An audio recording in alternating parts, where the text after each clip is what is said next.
नमस्कार प्रिय बंधुगण आपण केबे अनुभव करचंती जेते बेले जीवन में आपण कोनोसी काम आरंभ करिवे सफलता रास्ता पाद पकेबे सक्सेस हबार पण नहीं आपण आगो को बढ़िबे सेते बेले प्राय समस्तंक लाइफ रे गोटे कथा घटे आ स्टूडेंट मानक पाखरे एक कथा तो भर भर के अच्छे नियमटी परीक्षा कहीं केते दूर थी पिला माने हमर भाबा आरंभ कर जदि फेल गल तो जदि आपण मानक सहित एमती घटना घटुची ताहले ए वीडियोटी आपण माने शेष पर्यंत देखंतु जदि फेलुअर चिंता आपण मन को आछि तो कौन करिवे टॉपिक तो होची दर्शक बंधु मनर काम कोन जानचंती जेते बेले भी आपण कोनोसी भलो काम करिवे ना भगवान जो मनटी आमको देइचंती से मन प्रथम आपको नकारात्मकतार भरीदेव से मन आपन को सब नेगेटिव कथा कहब जदि फेल गल तो आपण सफलता रास्ता आगे बढ़ुंट सक्सेस होची लक्ष्य सक्सेस रास्तार आपण अच्छी बारंबार आपण चिंता करुँच कौ कथा फेलुअर कथा आपण जानती ब्रह्मांडर नियम कौन आपण जेमितिया जिनस चिंता कर चलिए आपण को जो भावना प्रबल हम ना ब्रह्मांड किसी बुझेनि भल कि मंद आपण सबकॉन्शियस माइंड बुझे ना कोटा ठीक कोटा भूल आपण जो विषय बेसी चिंता करेंगे ना से जिनस आप गिफ्ट करदेव तेणु आपण जदि बारंबार फेलुअर कथा चिंता करुँच फेलुअर पर व्यस्तिव्यस्त अच्छा तो निर्भय हो जातु आपण को फेलुअर ही मिल मु आपन को बदुआ दौ नहीं अभिशाप दौ नहीं यह हूँ ब्रह्मांडर नियम तेणु निवेदन करिबे आपण मानकु कर्म करि चलंतु छात्र छात्री अछंती पाठ पढ़ी चलंतु सब किछि छाड़ी दियंतु से विश्व नियंता को ऊपर निश्चित भाव में जहाँ हम भल हम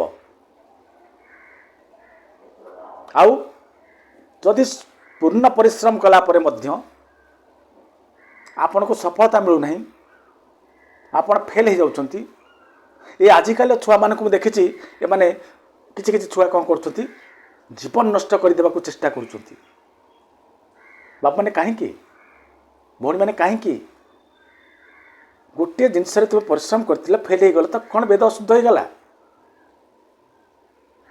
तुम जीवन को सब संभावना सरीगला एकमात्र रास्ता जीवन नष्ट करदेबा जदि गोटे तुम फेल हेल तुम कौन सारा जीवन फेल हो पूरा फेलुअर एक्सेप्ट कर नेल तो मुझे जीवन किसी करें गुड़ाए क्षेत्र अच्छी जदि कौन से क्षेत्र में फेल हेल पुणी थे प्रयास कर अनेक प्रयास पर जब सफल नहल ट्रैक टे चेंज कर दियो ना बहुत जिन अपेक्षा कर तुम बसची केते सहज ढंग तुम जीवन नष्ट कर चिंता कर ये जीवन तुम केते कौन अचीव कर जानिच केते संभावना अच्छी चारिपट तुम देखिच गोटे जिनस फेल हो पूरा बाउला जीवन नष्ट करदेवी से जिन करूँ ना तब आउ गोटे कथा फेलुअर हो जहाँ कि आप कर्म करूँ कर्म उपर आपणकर कर्तृत्व अच्छी आपण चाहिए कर्मर स्तर को बढ़ाई पारे मन मुन चैतन्य सब लगे दिंतु आप कर्म अवहेला करूँ ना ता सहित फलर कथा चिंता करी आपण वर्तमान को नष्ट करूँ ना जेते नजर आप देवे फल आड़क ना सेते कौन हम आप कर्मर स्तर कम आपण मन को बारंबार आसो यदि फेलुअर चिंता ताल जदि आप भावना को लगे जदि फेल हे तो परिश्रम कहीं करेंगे ता द्वारा कौन हम आप जी परिश्रम करा कथा आप जिते कैपेसिटी अच्छी जिते कैपेबिलिटी अच्छी तार फुल यूटिलाइज हो पार ना अतः ये भावना ही आपको फेल आड़ को नहीं जीव देख तो आपन को ब्रह्मांड फेल आड़ को नब द्वितीयत आप जो भावना अच्छी आप कर्मर स्तर कमिबा जो आप फेल हे तेणु ये भावना छाड़ू जहाँ रिजल्ट हो एक्सेप्ट करूँ आ भरोसा विश्वास रखंतु से विश्व नियंता भगवान को ऊपर ମଙ୍ଗଳ ଭବନ ଅମଙ୍ଗଳ ହାରି କେବେ ଆପଣଙ୍କର ଅମଙ୍ଗଳ କରିବେ ନାହିଁ। ଯାହା କରିବେ ତା ଭିତରେ ନିଶ୍ଚିତ ଭାବରେ ଆପଣଙ୍କର ଭଲ ଲୁଚିକି ରହିଥିବ। ପ୍ରକାରାନ୍ତରେ ତାହା ଆପଣଙ୍କୁ ଖରାପ ଲାଗୁଥିଲେ ମଧ୍ୟ ଲଙ୍ଗ ରନ୍ରେ ଇନ୍ ଫ୍ୟୁଚର ଆପଣ ଅନୁଭବ କରିବେ ଭଗବାନଙ୍କର ସେତେବେଳେ ଯେଉଁ ନିଷ୍ପତ୍ତି ଯାହା ଆପଣଙ୍କ ପାଇଁ ଖରାପ ହେଇଥିଲା ତାହା ଆପଣଙ୍କ ପାଇଁ କିଭଳି ଭାବରେ ଭଲ ବୋଲି ସାବ୍ୟସ୍ତ ହେଉଛି। ଆପଣ ମୋତେ ଗୋଟେ କଥା କୁହନ୍ତୁ, ଆପଣ ଉଡ଼ିଲେ କେତେ ବାଟ ଉଡ଼ିପାରିବେ? ଆପଣ ସଫଳତା ଯଦି ନିଜେ ନିଜ ଚେଷ୍ଟାରେ ସଫଳ ହେବାକୁ ଚାହିଁବେ କେତେ ବଡ଼ ସଫଳତା ଅର୍ଜନ କରିପାରିବେ? ଯଦି ବିଶ୍ୱନିୟନ୍ତା ଭଗବାନ ଥରେ ଆପଣଙ୍କୁ ଧରି ପକାଇଲେ ନା, ଆପଣଙ୍କୁ ବାଛି ନେଲେ ନା, ଯଦି ୟୁନିଭର୍ସ ଆପଣଙ୍କୁ ବାଛି ନେଲା ନା, ତାହେଲେ ଆପଣ କେଉଁଠି ପହଞ୍ଚିବେ ଜାଣିପାରୁଛନ୍ତି? ଆପଣ ଯେଉଁଠି ଆଶା କରିନଥିବେ ସେ ଜାଗାରେ ପହଞ୍ଚାଇବାର ସାମର୍ଥ୍ୟ ଅଛି ବିଶ୍ୱନିୟନ୍ତା ଭଗବାନଙ୍କର। ତେଣୁ କର୍ମ କରନ୍ତୁ, ଭଗବାନଙ୍କ ଉପରେ ବିଶ୍ୱାସ ରଖନ୍ତୁ। ଜୀବନରେ ଯଦି କେବେ ଜିରୋ ହେଇଯାଉଛନ୍ତି ନା ଆପଣ, ହତାଶ ହୁଅନ୍ତୁ ନାହିଁ। ଅନେକ ଉଦାହରଣ ଅଛି ଯେଉଁମାନଙ୍କ ଜୀବନରେ ସମସ୍ତେ ଭାବୁଥିଲେ ସବୁକିଛି ସରିଗଲା ବୋଲି, ଇଏ ବାଉନ୍ସ ବ୍ୟାକ୍ କରିପାରିବ ନାହିଁ ବୋଲି, ଆଗକୁ ବଢ଼ିପାରିବ ନାହିଁ ବୋଲି, ତା'ର ସତ୍ତା ହଜିଯିବ ବୋଲି, ସେମାନେ ଏମିତି ବାଉନ୍ସ ବ୍ୟାକ୍ କଲେ ଯେ ସେମାନେ ଇତିହାସ ରଚିଦେଲେ।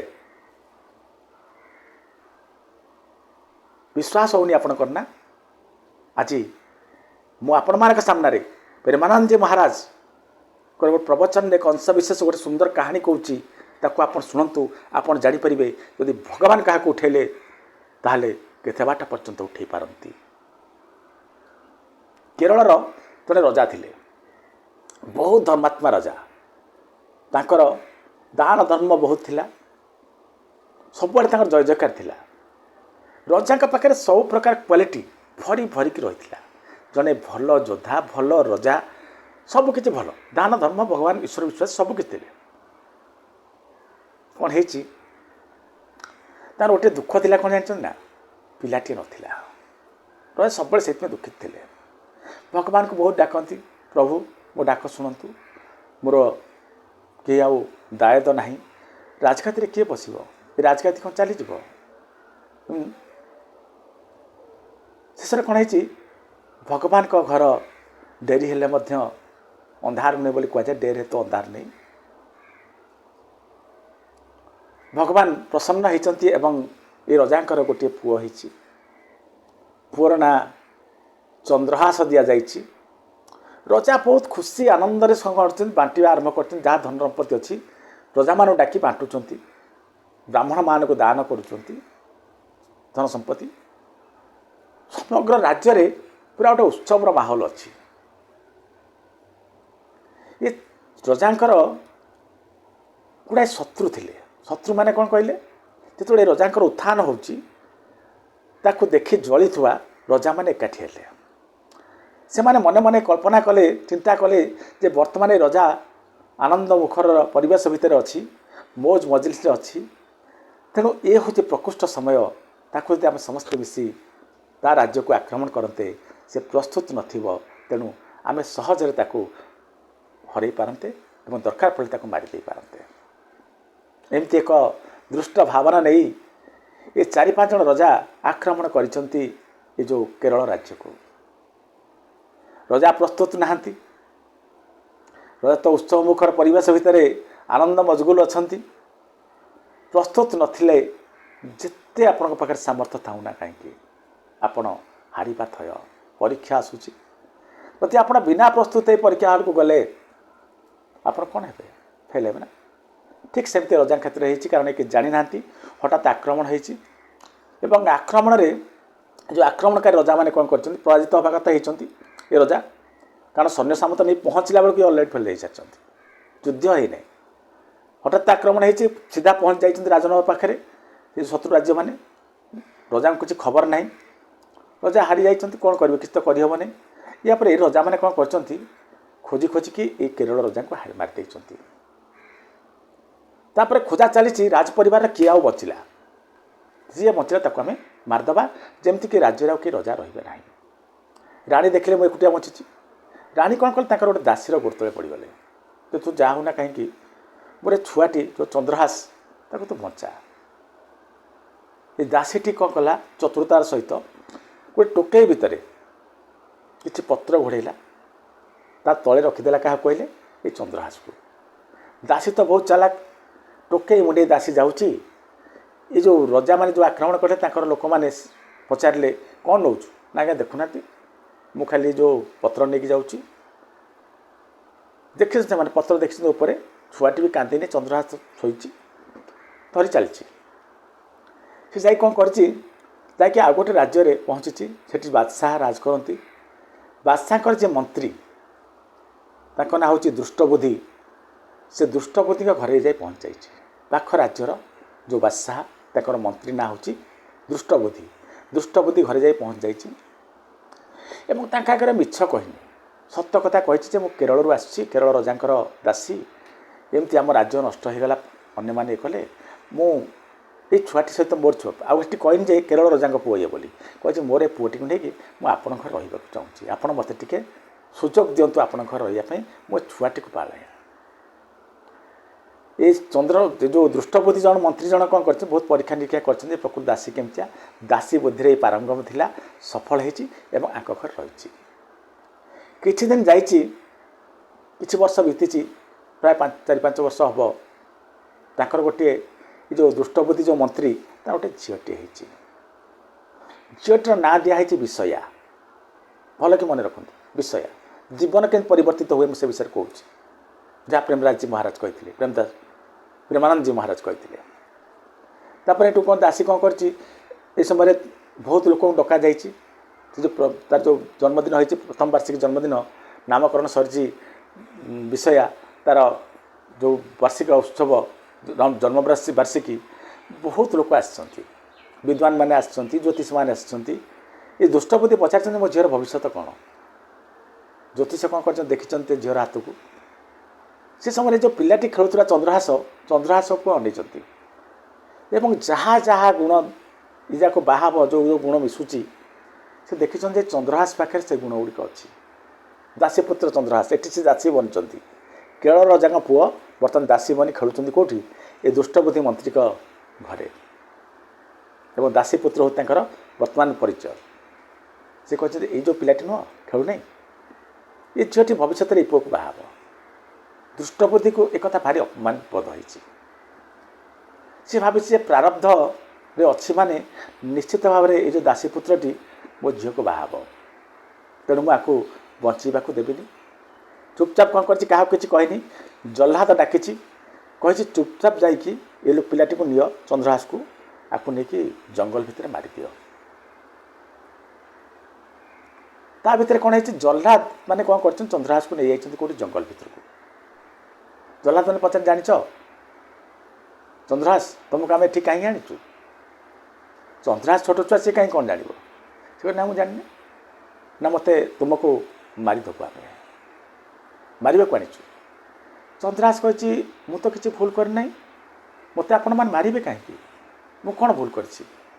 ସେ କହିଲେ ନାଇଁ ନାଇଁ, ତୁମେ କିଛି ଭୁଲ କରିନାହ, ଯେହେତୁ ମନ୍ତ୍ରୀଙ୍କର ଆଦେଶ ଅଛି ଆମେ ନାଚାର, ଯଦି ଆମେ ତୁମକୁ ନ ମାରୁ ତାହେଲେ ମନ୍ତ୍ରୀ ଆମକୁ ନିଶ୍ଚିତ ଭାବରେ ମାରିଦେବେ, ଶୁଳିରେ ଚଢ଼େଇଦେବେ, ତେଣୁ ତୁମକୁ ଆମକୁ ମାରିବାକୁ ପଡ଼ିବ। ଏ ଚନ୍ଦ୍ରହାସ କ'ଣ, ଏଇ ଛୁଆଦିନେ ଯେତେବେଳେ ଖେଳୁଥିଲେ, ବାପାଙ୍କର ଯେଉଁ ସତ୍କର୍ମ ଅଛି, କେରଳ ରଜା ତାଙ୍କର ଯେଉଁ ସତ୍କର୍ମ ଅଛି, ପ୍ରଭାବ ଫଳରେ ସେ ଥରେ ନାରଦଙ୍କ ସଂସ୍ପର୍ଶରେ ଆସିଥିଲେ। ନାରଦାଙ୍କୁ ଦେଖିକି ପ୍ରଭାବିତ ହୋଇଥିଲେ ଏବଂ ଆକୁ ଗୋଟେ ଶାଳଗ୍ରାମ ଦେଇଥିଲେ। କହିଲେ ଶାଳଗ୍ରାମ ଟିକେ ନେ, ସବୁବେଳେ ପାଟିରେ ରଖିଥିବୁ ଏବଂ ଚରଣାମୃତ ଶାଳଗ୍ରାମର ସବୁବେଳେ ପାନ କରୁଥିବୁ ଏବଂ ସବୁବେଳେ କୃଷ୍ଣ କୃଷ୍ଣ ନାମ ଜପ କରୁଥିବୁ। ଇଏ କ'ଣ କରୁଛନ୍ତି, ମାନେ ଏତେ କଥା କହୁଛନ୍ତି, ତା ଭିତରେ ଭିତରେ ବି କୃଷ୍ଣ କୃଷ୍ଣ କୃଷ୍ଣ କୃଷ୍ଣ ଜପୁଛନ୍ତି। ଏ ଜହ୍ଲାଦ ମାନଙ୍କର ମନ ପରିବର୍ତ୍ତିତ ହୋଇଗଲା। ଜହ୍ଲାଦ ମାନେ ଦେଖିଲେ ଏ ତ ଭଗବାନ ବିଶ୍ୱାସୀ ପିଲା, ଭଗବାନଙ୍କ ନାମ ଜପୁଛି, ଆକୁ ଯଦି ଆମେ ମାରିଦେବା ବହୁତ ବଡ଼ ପାପ ହୋଇଯିବ। ଜହ୍ଲାଦ ମାନେ କହିଛନ୍ତି ଠିକ୍ ଅଛି, ତୁମକୁ ଆମେ ମାରିବୁ ନାହିଁ, କାରଣ ଆମେ ଜାଣିପାରୁଛୁ ତୁମ ହେଉଛ ଈଶ୍ୱର ବିଶ୍ୱାସୀ, ଭଗବାନଙ୍କର ଆଶ୍ରିତ ଲୋକ, ପିଲା, ଆମେ କାହିଁ ପାପ କରିବୁ, ତୁମର ଆମର ଶତ୍ରୁତା କ'ଣ? କିନ୍ତୁ ଆମର ଗୋଟେ କଥା କହିବୁ, ତାକୁ ତୁମେ ରଖିବାକୁ ପଡ଼ିବ। ଏ ପଚାରୁଛନ୍ତି କ'ଣ ନା, ତୁମର ଯେଉଁ 6ଟି ଆଙ୍ଗୁଳି ଅଛି ଗୋଟେ ହାତରେ, ଗୋଟିଏ ଆଙ୍ଗୁଳି ଆମେ କାଟି ଦେଉଛୁ, କିନ୍ତୁ ସର୍ତ୍ତ ଏଇଆ ଯେ ତୁମେ ଯେତେ ଶୀଘ୍ର ପାରୁଛ ଏ ରାଜ୍ୟ ଛାଡ଼ି ଚାଲିଯାଅ, ପଳାଅ ଶୀଘ୍ର। ଏହାପରେ ଇଏ କ'ଣ କରିଛି, ଚନ୍ଦ୍ରହାସ କ'ଣ କରିଛି, ଯେତେବେଳେ ମାନେ ଆଙ୍ଗୁଠି ଆଣି ଦେଖାଇଛନ୍ତି ମନ୍ତ୍ରୀକୁ ଯେ ମାରିଦେଲୁ, ମନ୍ତ୍ରୀ ମନେ ମନେ ଖୁସି ହେଇଛନ୍ତି, ଗୋଟେ କଣ୍ଟା ଗଲା। ଏହାପରେ ଚନ୍ଦ୍ରହାସ କ'ଣ କରିଛି, ଦୌଡ଼ୁଛି ଜଙ୍ଗଲ ଆଡ଼କୁ। ଜଙ୍ଗଲ ଆଡ଼ୁ ଚନ୍ଦ୍ରହାସ ଯାଇଛି, କିଛି ସମୟ ଗଲା ପରେ ଚେତା ବୁଡ଼ି ଯାଇଛି। ଚନ୍ଦ୍ରହାସ କ'ଣ କରିଛି, ତଳେ ପଡ଼ିଯାଇଛି। ଜଙ୍ଗଲରେ ଗୋଟେ ପକ୍ଷୀ ଥାଏ, ସେ ପକ୍ଷୀ ନାଁ ହେଉଛି ହୁମା ପକ୍ଷୀ। ସେ ହୁମା ପକ୍ଷୀଟି ଆସି କ'ଣ କରିଛି, ଆକୁ ଘୋଡ଼େଇକି ରଖିଛି ପକ୍ଷୀ, ଯେମିତି ବନ୍ୟଜନ୍ତୁ କେହି ଆକୁ ଆକ୍ରମଣ ନ କରିପାରନ୍ତି। ଏ ସମୟରେ କ'ଣ ହେଇଛି, ଚନ୍ଦନାବତୀ ନଗରର ରଜା, ରାଜ୍ୟର ରଜା ସେପଟେ ଯାଉଛନ୍ତି। କେଉଁଠିକି ଯାଉଛନ୍ତି, ଏ ଯେଉଁ ରାଜ୍ୟ ଯେଉଁଠି ଅଛନ୍ତି, କିଏ ଦାସୀ ଜଣକ ଅଛି, ସେ ରାଜ୍ୟରେ ଯିଏ ଅଛନ୍ତି, ସେ ରାଜ୍ୟକୁ ଇଏ ଦିଅନ୍ତି କ'ଣ କର, କିଏ, ଚନ୍ଦନାବତୀ ନଗର ରଜା। ସେ ରାଜ୍ୟରେ ଯେଉଁ ରଜା ଅଛନ୍ତି ତାକୁ କର ଦିଅନ୍ତି କିଏ, ଏଇ ରଜା ଜଣକ। ସେ କର ଦେବାକୁ ଯେତେବେଳେ ଯାଉଛନ୍ତି, ସେ ଦେଖିଛନ୍ତି ଯେ ଗୋଟେ ହୁମା ପକ୍ଷୀ କାହା ଗୋଟେ ଘୋଡ଼େଇକି ରଖିଛି। ସେ ରଜା ଦେଖିଛନ୍ତି, ଯେତେବେଳେ ହୁମା ପକ୍ଷୀ ଘୋଡ଼େଇକି ରଖିଛି ମାନେ ନିଶ୍ଚିତ ଭାବରେ ଯାହାକୁ ଘୋଡ଼େଇଛି ସେ ନିଶ୍ଚିତ ଭାବରେ କୌଣସି ମହାନ ଲୋକ ହେଇଥିବ, ମହାନ ଜିନିଷ ହେଇଥିବ, ମହାନ ପିଲାଟି ହେଇଥିବ। କାରଣ ଯେତେବେଳେ ପ୍ରବାଦ ଥିଲା ଯେ ହୁମା ପକ୍ଷୀ ଯାହାକୁ ଘୋଡ଼ାଏ ସେ ଈଶ୍ୱର ଦତ୍ତ ଯଦି ନ ହେଇଥାଏ, ଯଦି ତା ଉପରେ ବହୁତ ଐଶ୍ୱର୍ଯ୍ୟ ଆଗକୁ ଆସିବାର ନଥାଏ, ତାହେଲେ ହୁମା ପକ୍ଷୀ କାହାକୁ ଘୋଡ଼େଇବ ନାହିଁ। ଇଏ ପିଲାକୁ ଘୋଡ଼ଉଛି ମାନେ, ଘୋଡ଼େଇ ରଖିଛି ମାନେ ନିଶ୍ଚିତ ଭାବରେ ପିଲା ପାଖରେ କିଛି ଅଛି। ଯାଇଛନ୍ତି, ଦେଖିଛନ୍ତି ହୁମା ପକ୍ଷୀ ବସିଛି। ହୁମା ପକ୍ଷୀ ଆଙ୍କୁ ଯେତେବେଳେ ଦେଖିଛି, ଚନ୍ଦନାବତୀ ନଗର ରାଜ୍ୟର ରଜାଙ୍କୁ ଯେତେବେଳେ ଦେଖିଛି, ଉଡ଼ି ପଳେଇଛି। ଉଡ଼ି ପଳେଇଲା ପରେ ସିଏ ଦେଖିଛନ୍ତି ଯେ ପିଲାଟି ଅଛି, ବହୁତ ଖୁସି ହେଇଛନ୍ତି, କାରଣ ଆଙ୍କର ପିଲାପିଲି କିଛି ନଥିଲା। ସେ ପିଲାଟିକୁ ସାଙ୍ଗରେ ଆଣିଛନ୍ତି, ପାଳିଛନ୍ତି ଏବଂ ଚିନ୍ତା କରିଛନ୍ତି ଭବିଷ୍ୟତରେ ମୁଁ ଆକୁ ରାଜଗାଦିରେ ବସାଇବି। ବର୍ତ୍ତମାନ କ'ଣ ହେଇଛି, ଚନ୍ଦ୍ରହାସ ଯାଇକି ସେ ଚନ୍ଦନବତୀ ରାଜ୍ୟର ଯେଉଁ ରଜାଙ୍କ ଘରେ ଆରାମରେ ବଢ଼ୁଛି। ଚନ୍ଦ୍ରହାସକୁ ବର୍ତ୍ତମାନ 10 ବର୍ଷ ହେଇଯାଇଛି, 10-15 ବର୍ଷ ହେଇଗଲାଣି। ଏ ଯେଉଁ ରଜା ସେଦିନ ଯାଇଥିଲେ ଯେଉଁ କର ଦେବା ପାଇଁ, ସେ କର ଆଉ ଦେଇନାହାନ୍ତି କାହାକୁ, ଦୃଷ୍ଟବୁଦ୍ଧି ଯେଉଁ ରାଜ୍ୟରେ ମନ୍ତ୍ରୀ ଅଛନ୍ତି ସେ ରାଜ୍ୟର ବାଦଶାହଙ୍କୁ। ସେଠି ରଜା ନଥିଲେ, ବାଦଶାହ ଥିଲେ। ସେ ବାଦଶାହଙ୍କୁ କର ଦେବା କଥା, କର ଦେବାକୁ ଯାଇନାହାନ୍ତି। ବହୁତ ଦିନ ହେଲା କର ଦେଇନାହାନ୍ତି, କାରଣ ସେ ଯେତେବେଳେ ପୁଅ ପାଇଯାଇଛନ୍ତି, ସେ ତ ସହଜେ ଧର୍ମାତ୍ମା ରାଜା, ଚନ୍ଦ୍ରନାବତୀ ନଗର ରାଜା, ପୁଅ ପାଇଲା ପରେ ତାଙ୍କର ବି ଟିକେ ଆସିଯାଇଛି, କ'ଣ ସାହସ ଆସିଯାଇଛି, ମୋ ପାଖକୁ ମୋ ପୁଅ ହେଇଗଲାଣି। ବର୍ତ୍ତମାନ ଚନ୍ଦ୍ରହାସକୁ 15-16 ବର୍ଷ ହେଇଗଲାଣି, 16-17 ବର୍ଷ ଏମିତି ହେବ। ଯେତେବେଳେ ରଜା କର ପାଇନାହାନ୍ତି ଅନେକ ବର୍ଷ ହେଲା, ଦୃଷ୍ଟବୁଦ୍ଧି ଯେଉଁ ରାଜ୍ୟରେ ରଜା ଅଛନ୍ତି, ଏ ମନ୍ତ୍ରୀ ଅଛନ୍ତି, ସେ ବାଦଶାହ କ'ଣ କରିଛନ୍ତି, ଯେଉଁ ଦୃଷ୍ଟବୁଦ୍ଧିଙ୍କୁ କହିଛନ୍ତି ତୁମେ ଯାଅ, ଚନ୍ଦନାବତୀ ନଗର ରାଜା ବହୁତ ଦିନ ହେଲା କର ଦେଇନାହିଁ, ତାକୁ ସିଧା କୁହ କର ଚୁପଚାପ ଦେଉ, ନହେଲେ ଆମେ ଯୁଦ୍ଧ କରିବା, ତାକୁ ହରାଇବା। ଦୃଷ୍ଟବୁଦ୍ଧି ଯାଇଛନ୍ତି, ଯାଇ ପହଞ୍ଚି ଯାଇଛନ୍ତି। ଯେତେବେଳେ ଏ ଚନ୍ଦନାବତୀ ନଗର ରଜା ସିଧା ମନା କରିଛନ୍ତି ଯେ ମୁଁ କର ଦେଇପାରିବି ନାହିଁ, ଆଉ ଯୁଦ୍ଧ କଥା କହୁଛନ୍ତି, ଆପଣ କି ଯୁଦ୍ଧ କରିବେ, ବର୍ତ୍ତମାନ ମୋ ସାଙ୍ଗକୁ ମୋ ପୁଅ ହେଲାଣି, ମୁଁ ଯୁଦ୍ଧକୁ ଆଗକୁ ଡରୁଥିଲି କାରଣ ମୋ ପଛରେ କେହି ନଥିଲେ, ବର୍ତ୍ତମାନ ପୁଅ ହେଲାଣି, ଯେକୌଣସି ଯୁଦ୍ଧ ପାଇଁ ପ୍ରସ୍ତୁତ ଅଛି। କିନ୍ତୁ ଏ ସମୟରେ ଚନ୍ଦ୍ରହାସକୁ ଏ କଥା ଭଲ ଲାଗିନି। ଚନ୍ଦ୍ରହାସ କହିଛି ଆମେ ଏତେ ଝଗଡ଼ାକୁ କାହିଁ ଯିବା, କର ଦେଇଦେବା, ମୁଁ କର ଦେବି। এই ସମୟରେ ମନ୍ତ୍ରୀ କ'ଣ କରିଛନ୍ତି, ଦୃଷ୍ଟବୁଦ୍ଧି ଯିଏ, ତା ନଜର ପଡ଼ିଛି ଏ ପିଲାଟି ଉପରେ, ଚନ୍ଦ୍ରହାସ ଉପରେ। ଛୁଆଦିନେ ଦେଖିଥିଲେ ଅଙ୍କ କଷିଛନ୍ତି, 6ଟି ଆଙ୍ଗୁଳି, ଗୋଟେ ଆଙ୍ଗୁଳି ଯେଉଁ କଟା ହେଇଛି ଚିହ୍ନ ବି ସ୍ପଷ୍ଟ ଅଛି, ଚିହ୍ନ ବି ଜଣାପଡ଼ୁଛି ଗୋଟେ ଆଙ୍ଗୁଳି କଟା ହେଇଛି ବୋଲି। ସେ ଜାଣି ଯାଇଛନ୍ତି ଇଏ ହେଉଛି ସେ ପିଲା ଯାହାକୁ ମାରିବାକୁ ଜହ୍ଲାଦମାନଙ୍କୁ ଦେଇଥିଲେ, ଅର୍ଥାତ୍ ଜହ୍ଲାଦମାନେ ମୋ ସହିତ ବେଇମାନି କରିଛନ୍ତି, ଏ ପିଲାକୁ ମାରିନାହାନ୍ତି। ସିଏ ଗୋଟେ ପ୍ଲାନ୍ କରିଛନ୍ତି ଯେ ପ୍ରାରବ୍ଧ ମୋ ସାମ୍ନାରେ ଠିଆ ହେଇଛି, ଏ ଟଙ୍କା ନିଶ୍ଚିତ ଭାବରେ ମୋ ଝିଅକୁ ବାହା ହେବ, କେମିତି ତାକୁ ସଫା କରିବି। ସାଙ୍ଗେ ସାଙ୍ଗେ ତାଙ୍କ ମୁଣ୍ଡକୁ ଦୁଷ୍ଟବୁଦ୍ଧି ତ ସହଜେ, ତାଙ୍କ ମୁଣ୍ଡକୁ ଦୁଷ୍ଟବୁଦ୍ଧି ଆସିଛି। ସେ କହିଲେ ମୁଁ ଆପଣଙ୍କୁ କର ମାଫ କରିଦେବି, କର କ୍ଷମା କରିଦେବି, କିନ୍ତୁ ଗୋଟିଏ ସର୍ତ୍ତ, ଏ ପିଲାଟି ଯିବ ରଜାଙ୍କ ପାଖକୁ ଭେଟ କରିବ, ମୋ ଘରେ କିନ୍ତୁ ଆଗରୁ ରହିବ, ରହିଲା ପରେ ରଜାଙ୍କୁ ଭେଟ କରିବ, ଖାଲି ଭେଟିକି ଆସିଲା ପରେ ମୁଁ ଆପଣଙ୍କୁ କର ମାଫ କରିଦେବି, ମୁଁ ଆପଣଙ୍କ ଘରେ ରହୁଛି, ଏ ପିଲାଟି ଯାଉ। ଚନ୍ଦ୍ରହାସ କଥା ରହସ୍ୟ କିଛି ବୁଝି ନାହାନ୍ତି। ଚନ୍ଦ୍ରହାସ ଯେତେବେଳେ ଯାଇଛନ୍ତି, ତା ହାତରେ ଗୋଟେ ଚିଠି ଲେଖିଛନ୍ତି ଏ ଯେଉଁ ଦୁଷ୍ଟବୁଦ୍ଧି ଲେଖିକି ଦେଇଛି କାହାକୁ ନିଜ ପୁଅକୁ ଆଡ୍ରେସ୍ କରିକି ଯାହାକୁ ନେବ ମୋ ପୁଅକୁ ଦେବ। ଚନ୍ଦ୍ରହାସ ସାଙ୍ଗେ ସାଙ୍ଗେ କ'ଣ କରିଛନ୍ତି ଯେଉଁ ମୁକୁଟ ପିନ୍ଧିଥିଲେ ସେ ମୁକୁଟ ଯେଉଁ କାନ ଉପରେ ଗେଞ୍ଜିଛନ୍ତି କାହାକୁ ଏ ଚିଠିଟିକୁ ଏବଂ ତାକୁ ମୁକୁଟ ପିନ୍ଧି ଦେଇଛନ୍ତି। ଚିଠି ବର୍ତ୍ତମାନ ସୁରକ୍ଷିତ ଅଛି। ଯାଇଛନ୍ତି ଯାଇକି କ'ଣ ହେଇଛି ଯେଉଁ ରାଜ୍ୟରେ ପହଞ୍ଚି ଯାଇଛନ୍ତି ଦୁଷ୍ଟବୁଦ୍ଧି ଯେଉଁ ରାଜ୍ୟରେ ମନ୍ତ୍ରୀ ପହଞ୍ଚି ଗୋଟେ ଉପବନରେ ଶୋଇଛନ୍ତି। ସେ ସମୟରେ କ'ଣ ହେଇଛି ଦୁଷ୍ଟବୁଦ୍ଧିଙ୍କର ଯେଉଁ କନ୍ୟା ବିଷୟା ସେ ବୁଲିବାକୁ ଆସିଛି ୟାଙ୍କୁ ଦେଖିଛି ଛୁଆଟି ଦିନରୁ ଦେଖିଥିଲା ସୁନ୍ଦର ଚେହେରା ବି ୟାଙ୍କର। ସେ ଯାଇ ପହଞ୍ଚିଛି ତ ସେ ଦେଖିଛି ଯେ ଚିଠିରେ ଭାଇ ନାଁ ଲେଖା ହେଇଛି। ଚିଠିଟିକୁ ଆଣିଛି ପାଇଯାଇଛି ଚିଠିଟିକୁ ସେ ଆଣି ପଢ଼ିଛି ଯେ ଭାଇ ନାଁ ଲେଖା ହେଇଛି ତାଙ୍କ ଭାଇ ନାଁ ବିଷୟାର ଭାଇ ନାଁ ଯେ ଇଏ ବ୍ୟକ୍ତିଟିକୁ ବିଷ ଦେଇ ମାରିଦେବ ଲେଖା ହେଇଛି।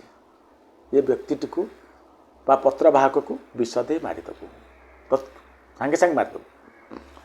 ୟାକୁ ସେ ପଢ଼ି ଯେତେବେଳେ ସେ ବୁଝିଯାଏ ସବୁ କଥା ବାପା ବୋଧେ ଚିଠି ଦେଇ ୟାକୁ ପଠାଇଛନ୍ତି ମୋ ଭାଇକୁ ଯେ ବିଷ ଦେଇ ୟାକୁ ମାରିବା ପାଇଁ। ସେ କ'ଣ ହେଇଛି ୟାକୁ ଦେଖିଲା ପରେ ୟାଙ୍କ ପ୍ରତି ଆକର୍ଷିତ ହେଇଛି ଏବଂ ସେ ବୁଦ୍ଧି ଖର୍ଚ୍ଚ କରି କ'ଣ କରିଛି ଯେ ଯେଉଁ କାଜଲ ଲଗାନ୍ତି ଗୋଟେ ପିଞ୍ଛ ଆଣିଛି ଯେଉଁ କାଠି ଆଣିଛି ଏ କାଜଲରୁ ଆଣିକି ବିଷ ପାଖରେ ୟା ଯୋଡ଼ି ଦେଇଛି। ବର୍ତ୍ତମାନ ଚିଠିଟି କ'ଣ ହେଲା ଜାଣିଲେ ୟାଙ୍କୁ ତୁରନ୍ତ ସାଙ୍ଗେ ସାଙ୍ଗେ ବିଷ ଲେଖିଥିଲେ ବିଷ ୟାକୁ ଦେଇଦେବୁ ଅର୍ଥାତ୍ ବିଷ ୟାକୁ ବ୍ୟବହାର କରିଦେବୁ। ଇଏ କ'ଣ କରିଛନ୍ତି ଉଠିଛନ୍ତି ଚିଠିକୁ ପୁଣି ଯେଉଁ ଗେଞ୍ଜି ଦେଇଯାଇଛି ବିଷୟ କେଉଁଠି ସେ କାନରେ ଯେମିତି ଥିଲା ଏମିତି ଲେଖିଛୁ ଗୋଟେ ଗୋଡ଼ି ଦେଇଛି। ଏ ଯାଇ ପହଞ୍ଚନ୍ତି ମନ୍ତ୍ରୀଙ୍କ ଘରେ ମନ୍ତ୍ରୀ ପୁଅକୁ ସାଙ୍ଗେ ସାଙ୍ଗେ କ'ଣ କରିଛନ୍ତି ଚିଠିକୁ ଦେଇଛନ୍ତି। ଏ ମନ୍ତ୍ରୀଙ୍କ ପୁଅ ସାଙ୍ଗେ ସାଙ୍ଗେ ପଢ଼ିଛି ବାପା ଲେଖିଛନ୍ତି କ'ଣ ଇଏ ଯାଉ ଯାଉ ବା ପତ୍ରବାହକକୁ ସାଙ୍ଗେ ସାଙ୍ଗେ ବିଷ ୟାକୁ ଦେଇଦେବୁ। ସାଙ୍ଗେ ସାଙ୍ଗେ ଧୁମଧାମରେ ବାହାଘର କରିଦେଇଛି ପୁଅ କାର ଦୁଷ୍ଟବୁଦ୍ଧିର ପୁଅ ଏବଂ ଇଏ ବିବାହ ସରିଛି। 4 ଦିନ ପରେ ମନ୍ତ୍ରୀ ଯେତେବେଳେ ଆସନ୍ତି ଫେରନ୍ତି ଦେଖନ୍ତି ପରିସ୍ଥିତି ପୁରା ବଦଳି ଯାଇଛି। ପୁରା ମାହୋଲ ପୁରା ବୈବାହିକ ମହଲ ସବୁଆଡ଼େ ଖାଲି ଲେଖା ହେଇଛି ଏ ଯେଉଁ ଚନ୍ଦ୍ରହାସ ଏବଂ ୟାଙ୍କ କନ୍ୟାର ନାଁ ବିଷୟର ନାଁ ଯୋଡ଼ା ହେଇକି ଲେଖା ହେଇଛି। ଘରେ ପହଞ୍ଚିଲା ଦେଖନ୍ତି ତ ବିବାହ ସରିଯାଇଛି। ରାଗ ଆହୁରି ବଢ଼ିଛି। ଦୁଷ୍ଟବୁଦ୍ଧି ସାଙ୍ଗେ ସାଙ୍ଗେ ବୁଦ୍ଧି ପ୍ରୟୋଗ କରିଛନ୍ତି ବାବା ତ ବିବାହ ହେଲେ ତ ଭିତରେ ବହୁତ ରାଗ ଉପରକୁ କହୁଛନ୍ତି ବିବାହ ହେଲେ ଭଲ କଥା ତୁମେ ଯାଇକି ଆମ ଦେବୀ ମନ୍ଦିରରେ ପ୍ରଣାମ କରିକି ଆସ। ଇଏ ଚନ୍ଦ୍ରହାସ କି ଜାଣିନାହାନ୍ତି ଦେବୀ ମନ୍ଦିରକୁ ବାହାରିଛନ୍ତି।